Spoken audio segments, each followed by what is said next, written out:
So I'm looking forward to talking with you about building your executive resume. I'm sure there will be more questions, and we'll try to answer as many of them as we can.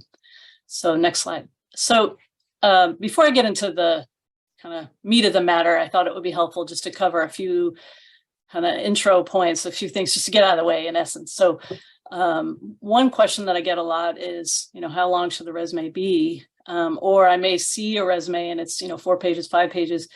And so I think it's just important to say right off the bat here that resumes should really almost always be 2 pages, even for the most senior executives. And for those of you who are quite senior out there, you might be thinking, how is that possible? I have so much to say.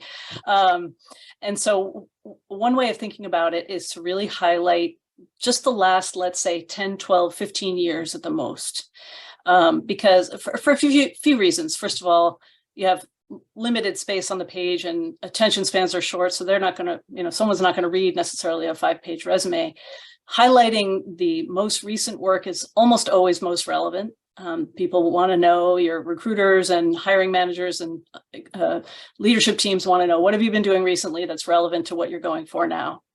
And then what you can do, here's like a small example here at the bottom of this page is, so this is for a sales executive. So you can imagine this is sort of the middle of his second page. He has a role here, Senior Manager of Compliance and Security from 2010 and 11. And then just below that, there's a line that says prior regional sales and sales engineering leadership at XYZ company, growing corporate accounts, et cetera. So it's acknowledging that before 2010, there was more experience, but he's not providing that detail here because it's not as important as what he's been doing more recently. So the word I use a lot is just truncate. You're not denying that you have earlier experience, but you're truncating it to give your resume more space to focus on the most recent information. Next slide, please. So a few more introductory points kind of related to that. So one is just to remember that the way recruiting and hiring goes today, maybe we can blame Twitter. There's just, a lot shorter attention spans out there. The guidance is that recruiters and hiring managers typically only spend 6 to 10 seconds initially looking at a resume. So having a 5-page resume is not really going to help. You want to give them quickly what is it that they need to know. And then you also want to know, and a few questions have already come in along these lines, you just want to be very aware that much of the time when you submit a resume somewhere, it's screened electronically first.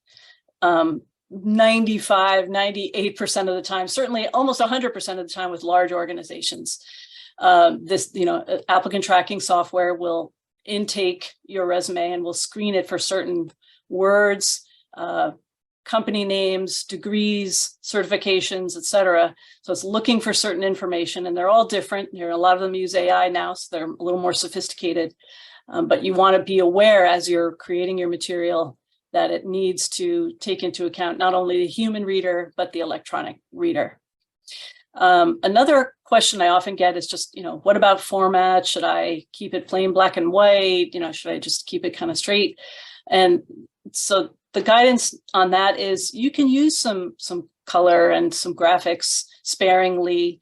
You want to have your resume look modern, especially if you're in a field like marketing or any creative field. You want to be sure that it doesn't look super plain. But it won't matter for the ATS systems. The ATS systems can manage color. They can manage select graphics. They won't read them. They'll read the text. But then when it gets to the human reader will be impressed by your slightly more modern looking resume with some graphics incorporated. So just on that last point about what ATS can take in, there is no so far ability for these ATS systems to work with text boxes or sophisticated graphics. So just keep in mind that you want to be sure that the text says the most important thing. Don't put important information in headers, footers, text boxes, et cetera, where it might not be seen. Next slide. Okay, so here's where we get to kind of the heart of the matter. So when you're creating a resume, as I said, 2 pages, always you want to have 3 core sections. This upfront section, which many people will call a summary or a profile, I like to think of it using the term that Simeon used earlier, a positioning section. It's sort of positioning you for where you're headed, for what you're applying for the kind of company you're talking to. So you want that upfront section, and I'll talk about that in more detail in a few moments. But that section, it really incorporates that branding that Simeon was talking about, as well as keywords that are important for the role you're going for. And then the second section would be your professional experience. Again, going back only about 10, 12, 15 years at the most. And then the third section would be your education, which could include your critical certifications, or that could be in a separate section. But those three sections are virtually always incorporated.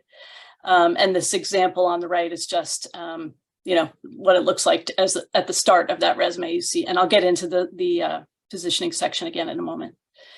Next page, please.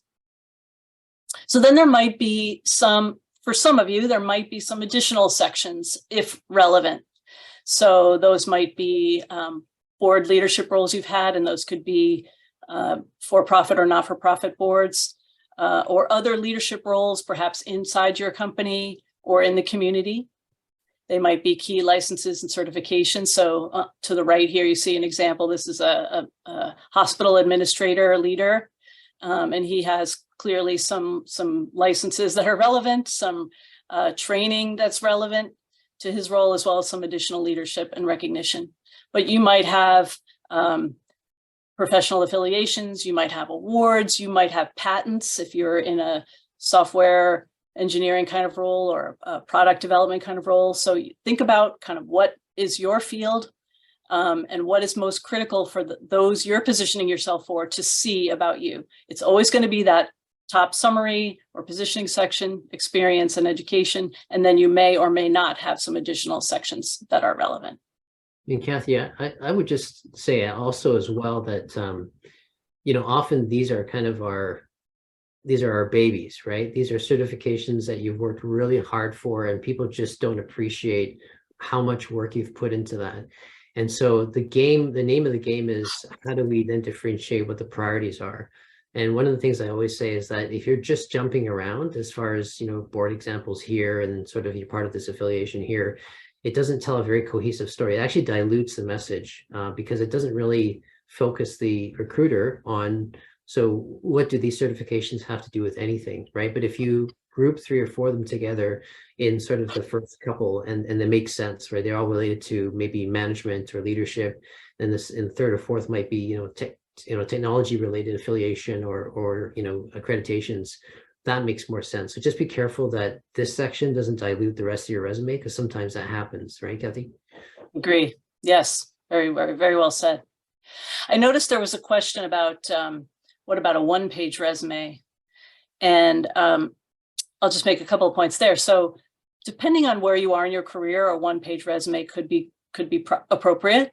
And also depending on what sector you're in, it could be appropriate. So on the first point, if you're, relatively new in your career, let's say 5 years post undergraduate or so or less, and you've managed to reach a kind of high level role, you may still benefit from a one-page resume.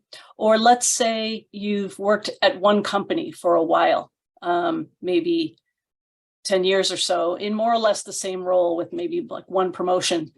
You might be able to simplify your story and keep it on one page and have it be very tight, and that would certainly be fine.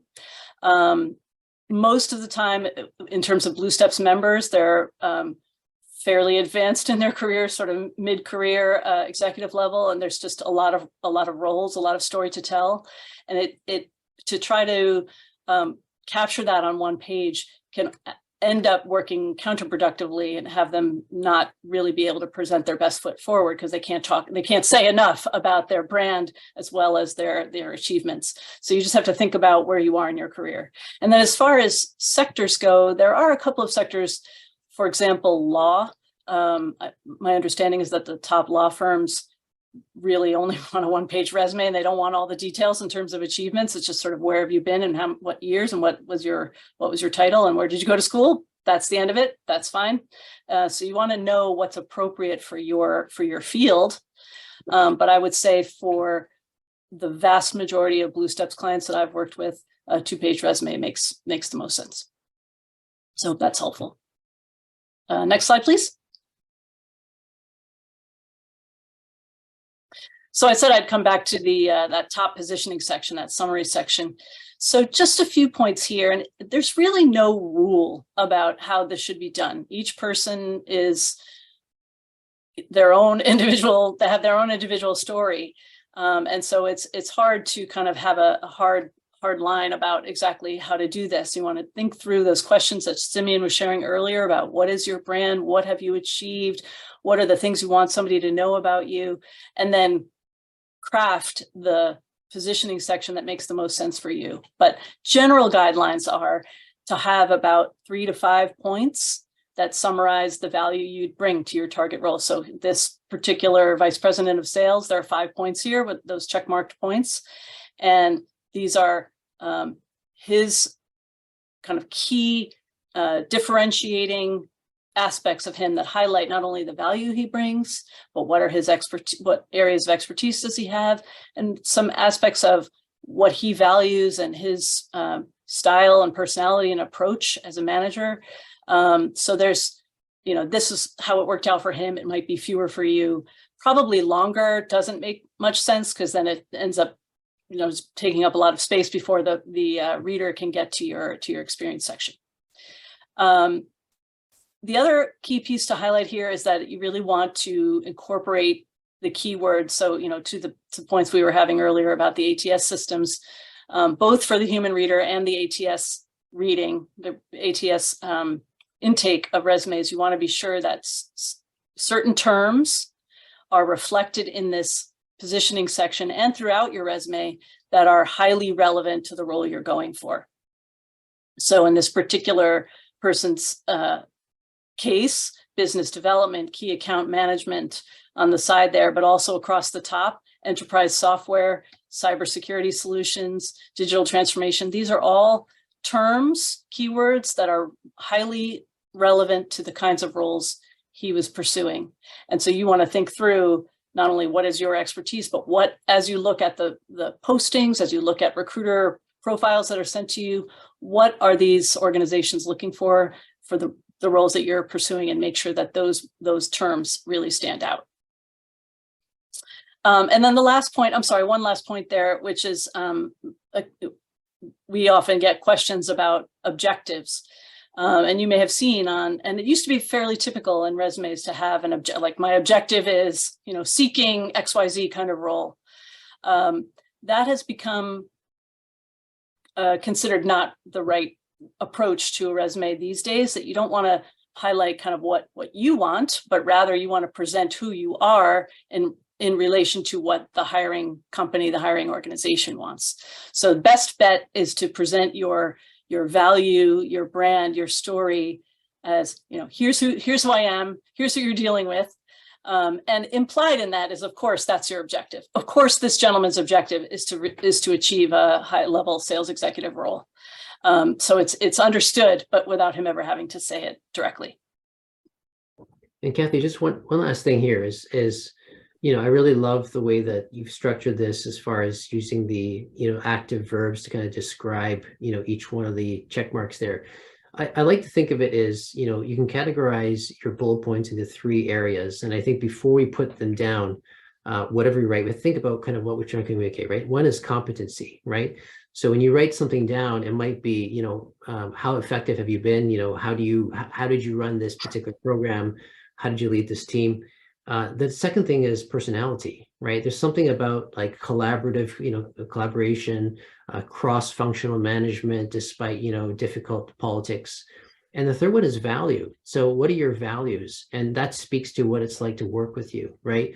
So so for example, that last point there, integrity and authenticity are value statements. Your personal value, what's important to you as you make decisions, right? What filters do you look at? Integrity, authenticity for this person is important. So competency, personality, and your what it's like to work with you, right? So your values. So I mean, think about kind of what the intent is for each one of these points as you put them down. Right. Nice. Thank you. So then that brings me to the second section, the experience section. And Simeon was talking about this a little bit earlier, and these are just some examples from different resumes. But what you want to do as much as possible in the experience section, as you talk about the roles you've held, is you'll introduce each role, introduce each job with a brief overview of what the scope of your responsibility was and what challenges you faced. And then underneath that, reserve the bullets for your key outcomes, your key results, your key achievements and impact. And wherever possible, you want those bullet points to highlight quantifiable, measurable outcomes. So sometimes that's super easy, right? So if you're in a sales role, for example, you can talk about revenue growth, quotas. You can talk about all, a lot of different, numbers of clients, numbers of new clients brought on board, et cetera. Or if you're in operations, you can talk about efficiencies and cost savings and time savings. So there's almost always, for many roles, ways to find metrics. Now you may be thinking, metrics, how do I talk about my achievements with numbers? And sometimes that's hard, and I'll talk about that again on the next page. But if you're really stumped or you just don't remember, one way of thinking about it is, can I find my old performance reviews, or can I speak with my former manager to jog my memory about what I achieved and what made me valuable? And that sort of really digging into your memory and also talking with people who've worked with you should help you identify what are some of the measurable achievements. And you want to say those as concisely as possible. So you don't want to necessarily give the whole story with the number at the end, jump right into the number, delivered this, or like, for example, on this page, boosted the revenue 100% from X million to Y million, increased earnings X% over this period of time. So as concisely as you can present those achievements, the more impact you're going to have, the more impressed the people on the other end will be, and even without the detail, they'll be impressed and they'll say, I want to ask him or her how they got to those outcomes. And then in the interview, you can share more of the story about how you achieve those results.